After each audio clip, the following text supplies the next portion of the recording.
যারা পর্নোগ্রাফিতে অ্যাডিক্ট হয় তারা কিন্তু চির অসুখী হয়, জীবনে আর কোনোদিন সুখী বা তৃপ্ত হইতে পারে না, তাদের ব্রেন ব্লো আউট হয়ে যায়, ব্রেন নষ্ট হয়ে যায়। এটা নিয়ে কথা অনেক লেখালেখি হয়েছে, তাদের ব্রেনটা আর স্বাভাবিকভাবে ফাংশন করতে পারে না, চিন্তা করতে পারে না।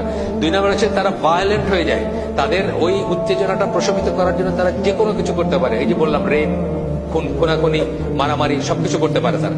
আপনি দেখবেন, পড়লে দেখবেন বাংলাদেশের খবরের কাগজে উঠে, এগুলো কোনো রাগ নাই। ফ্যামিলি ভেঙে যায়, বিয়ে। পর্নোগ্রাফিতে আপনার 5 মিনিটের একটা ইসের ভিতর যত কিছু এই সমস্ত জিনিসগুলো বাস্তব জীবনে কোনোদিন হয় না। বাস্তবে বউ এইভাবে বিহেভ করে না, একটা পর্নোস্টার যেভাবে বিহেভ করে এইভাবে করে না। সো আপনি বিয়ের সাথে সাথেই আপনার মনে দূর এটা কি করলাম, মানে বিয়েতে আপনি আপনার পর্নোগ্রাফি থেকে যে ইমাজিনেশন আসছে, জীবনে দেখলেন যে এটা তো কোনো ব্যাপার না।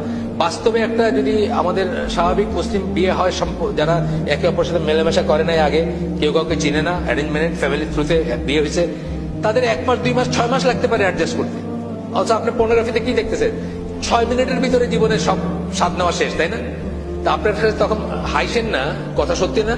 তা আপনার কাছে তখন মনে হচ্ছে দূরে এটা কি, এটাতে কোনো উত্তেজনাই নাই, কোনো কিক নাই, কোনো আবেগ নাই, কোনো নাই, কোনো প্লেজার নাই, কোনো এরকম মনে হবে আপনার। আপনার বিয়েতে কোনোদিন এরপরে পর্নোগ্রাফি থেকে আড্ডা দিয়ে হচ্ছে আমাদের সমাজের ভিতরে এখন ইনসেস্ট শুরু হয়েছে। ইনসেস্ট, বাবা মেয়ে, ছেলে ভাই বোন, এই ধরনের দেখবেন পেপারে আসে, এসে আসে, অনেক ঘটনা আসে। এগুলার কিন্তু মানে রুট কারণ হচ্ছে ওইটা। কারণ আপনি পর্নোগ্রাফি দেখতেছেন, পাশের রুমে আপনার ইনসেস্ট কেউ আছে, ঘুমাইতেছে, আপনি ওইখানে দেখতেছেন এই ঘটনা, আপনি এটা করতে যাচ্ছেন, অ্যাক্ট করতে যাচ্ছেন, মানে অ্যাকচুয়ালাইজ করতে যাচ্ছেন, বাস্তবায়িত করতে যাচ্ছেন। এরকম আমরা অনেক গল্প দেখি, পেপারে আসে, এসে আসে। তারপরে যে মানুষটা সে আনপ্রোডাক্টিভ হয়ে যায়, সে আর ভালো কোনো কাজ করতে পারে না, রেসপন্সিবল কোনো কাজ করতে পারে না, সে একটা নির্জীব মানুষ হয়ে যায়, জীবনী শক্তিহীন মানুষ হয়ে যায়। Over long period of time বদমেজাজি একটা বাজে লোক হয়ে যায় এবং পারভার্ট হয়ে যায়। পারভার্ট মানে বিকৃতি।